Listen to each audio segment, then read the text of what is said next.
ಕುಮಟಾ ಹೊನ್ನಾವರ ವಿಧಾನಸಭಾ ಕ್ಷೇತ್ರದ ಶಾಸಕರಾದ ದಿನಕರ್ ಶೆಟ್ಟಿಯವರ ಅಧ್ಯಕ್ಷತೆಯಲ್ಲಿ ಕುಮಟಾ ಮಂಡಲದ ಸಂಘಟನಾ ಪರ್ವ 2024ರ ಕಾರ್ಯಾಗಾರ ಯಶಸ್ವಿಯಾಗಿ ನಡೆಯಿತು. ಕುಮಟಾದ ನಾದಶ್ರೀ ಕಲಾ ಕೇಂದ್ರದಲ್ಲಿ ಹಮ್ಮಿಕೊಂಡಿದ್ದ ಕುಮಟಾ ಮಂಡಲದ ಸಂಘಟನಾ ಪರ್ವ 2024ರ ಕಾರ್ಯಾಗಾರವನ್ನು ಶಾಸಕ ದಿನಕರ್ ಶೆಟ್ಟಿಯವರು ದೀಪ ಪ್ರಜ್ವಲಿಸುವ ಮೂಲಕ ಉದ್ಘಾಟಿಸಿದರು.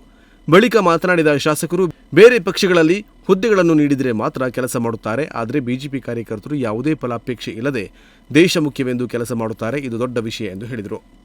ಬೇರೆ ಎಲ್ಲ ಪಕ್ಷದಲ್ಲಿ ಹುದ್ದೆಗಳನ್ನ ಕೊಟ್ಟು ಅವರಿಗೆ ಆ ಹುದ್ದೆಯಿಂದ ಸರ್ಕಾರದಿಂದ ಲಾಭವನ್ನ ಸಿಕ್ಕಿದ್ರೆ ಮಾತ್ರ ಆ ಪಕ್ಷದಲ್ಲಿ ಕೆಲಸವನ್ನ ಮಾಡ್ತಾರೆ.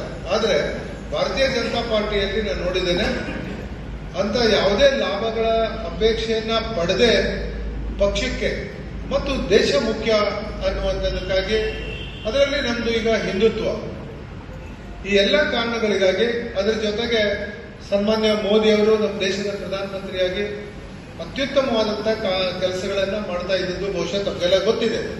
ಆದರೆ ಪ್ರಚಾರಗಳು ಸ್ವಲ್ಪ ಮಟ್ಟಿಗೆ ನನಗೆ ಕಡಿಮೆ ಆಗ್ತಾ ಇದೆಯೋ ಏನೋ ಅನ್ನುವಂಥದ್ದನ್ನ ಕಾರಣಕ್ಕೆ ಸರ್, ನಾನು ನಿನ್ನೆ ಬೆಂಗಳೂರಿಗೆ ಹೋಗಿದ್ದೆ.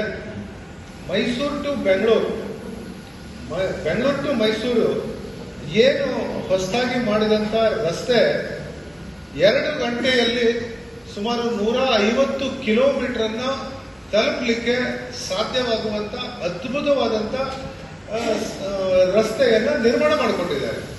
ನಂತರ ಬಿಜೆಪಿಯ ಕರ್ನಾಟಕದ ಮುಖ್ಯ ವಕ್ತಾರರಾದ ಕ್ಯಾಪ್ಟನ್ ಗಣೇಶ್ ಕಾರ್ಣಿಕ್ ಅವರು ಮಾತನಾಡಿ, ಭಾರತೀಯ ಸೈನಿಕರು ದೇಶದ ಗಡಿ ಕಾಯಲು ತಮ್ಮ ಪ್ರಾಣವನ್ನೇ ತ್ಯಾಗ ಮಾಡುತ್ತಾರೆ. ದೇಶದೊಳಗಿನ ಸಮಸ್ಯೆಯನ್ನು ಹೋಗಲಾಡಿಸಲು ಬಿಜೆಪಿ ಕೆಲಸ ಮಾಡುತ್ತಿದೆ. ಇಬ್ಬರ ಮನೋಭಾವನೆ ರಾಷ್ಟ್ರೀಯ ಉದ್ದೇಶವೇ ಆಗಿದೆ ಎಂದು ಹೇಳಿದರು. ಒಂದು ಜಾಗೃತಿ ನಮ್ಮ ಮನಸ್ಸಲ್ಲಿ ಬರಬೇಕು. ನಾನು ಸೈನಿಕರಾದಾಗ ಗಡಿಯಲ್ಲಿ ಹೋಗಿ ದೇಶ ಕಾಯೋದು ಎಷ್ಟು ಪವಿತ್ರ ಅಂತ ಅನ್ಸಿತ್ತು ನನಗೆ. ಮತ್ತೆ ವಾಪಸ್ ಬಂದ ಮೇಲೆ ದೇಶದ ಒಳಗಿನ ಪರಿಸ್ಥಿತಿ ಅವಲೋಕನ ಮಾಡಿದಾಗ ಡಾಕ್ಟರ್ ಚಿತ್ರರಂಜನ್ ಅವರ ಭಾಷಣ ಭೌತಿಕವಾದ ಅವಕಾಶ ಸಿಕ್ಕಿತ್ತು ನನಗೆ. ಉಳ್ಳಾಲದಲ್ಲಿ ಒಂದು ಕಾರ್ಯಕ್ರಮ ಆಗಿತ್ತು. ನನಗೆ ಇನ್ನೂ ಪಕ್ಷದಲ್ಲಿ ಆಕ್ಟಿವ್ ಆಗಿರಲಿಲ್ಲ, ಮಿಲಿಟರಿ ಬಿಟ್ಟು ಬಂದಿದ್ದೆ ಅಷ್ಟೇ. ಅವ್ರು ಮಾತು ಕೇಳಿದ್ದೆ. ಅವರು ಏಕಾತ್ಮ ಮಾನವತೆಯ ಬಗ್ಗೆ ತುಂಬಾ ಒಳ್ಳೆಯ ಒಂದು ಭೌತಿಕ ತಗೊಂಡಿದ್ರು. ನನಗೆ ಆವಾಗ ಅನಿಸಿತ್ತು, ಸೇನೆಯ ಉದ್ದೇಶ ಇರುವಂತದ್ದು ನಮ್ಮ ಪಕ್ಷ ಯಾವ ಸಿದ್ಧಾಂತದೊಟ್ಟಿಗೆ ತನ್ನ ತೊಡಗಿಸ್ಕೊಂಡಿದ್ದು, ಎರಡಕ್ಕೂ ಏನೂ ವ್ಯತ್ಯಾಸ ಇಲ್ಲ.